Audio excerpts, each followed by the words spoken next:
Psalm 99. It starts this way. The Lord is King. Let the nations tremble. He sits on his throne between the cherubim. Let the whole earth quake. The Lord sits in majesty in Jerusalem, supreme above all the nations. Let them praise your great and awesome name.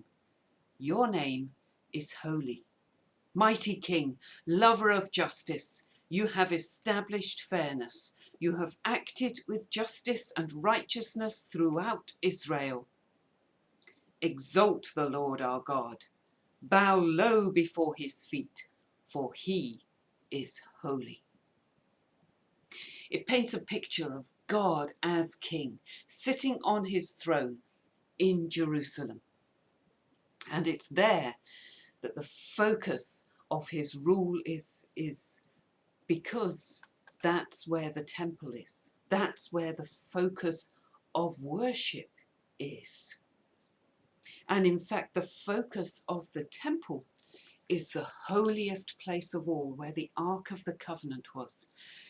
And on top of that ark, the box that held the Ten Commandments, was placed two cherubim. That's the plural for cherub. Two cherubs, if you like.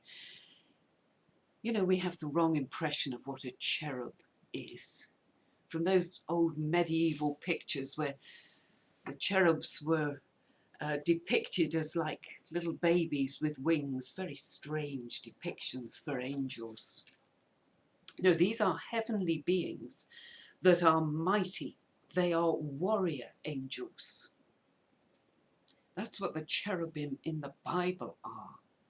So these are defending and guarding God's own presence, the throne of heaven, surrounded by the angelic forces, the hosts of heaven. Let's continue with the rest of the psalm. Moses and Aaron were among his priests. Samuel also called on his name.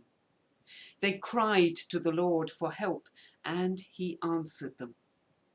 He spoke to them from the pillar of cloud, and they followed the decrees and principles he gave them. O Lord our God, you answered them.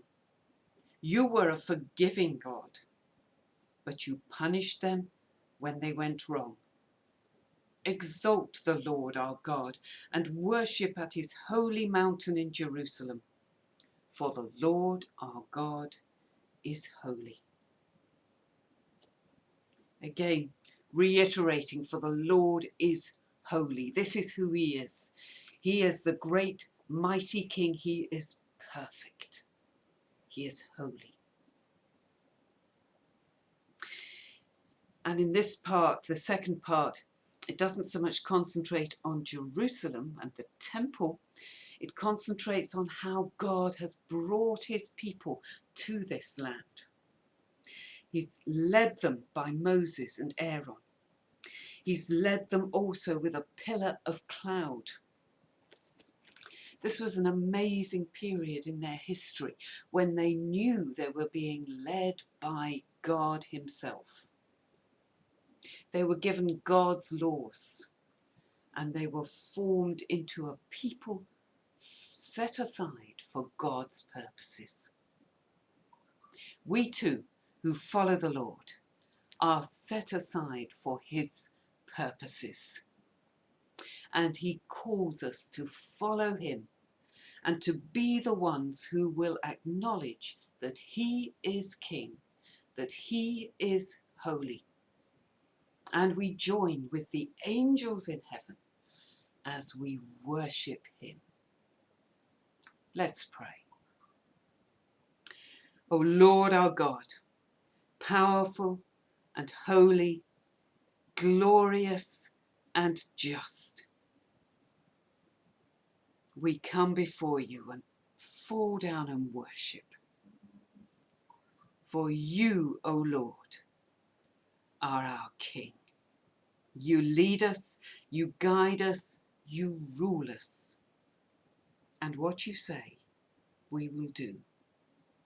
Where you lead, we will go. For we are yours. Amen.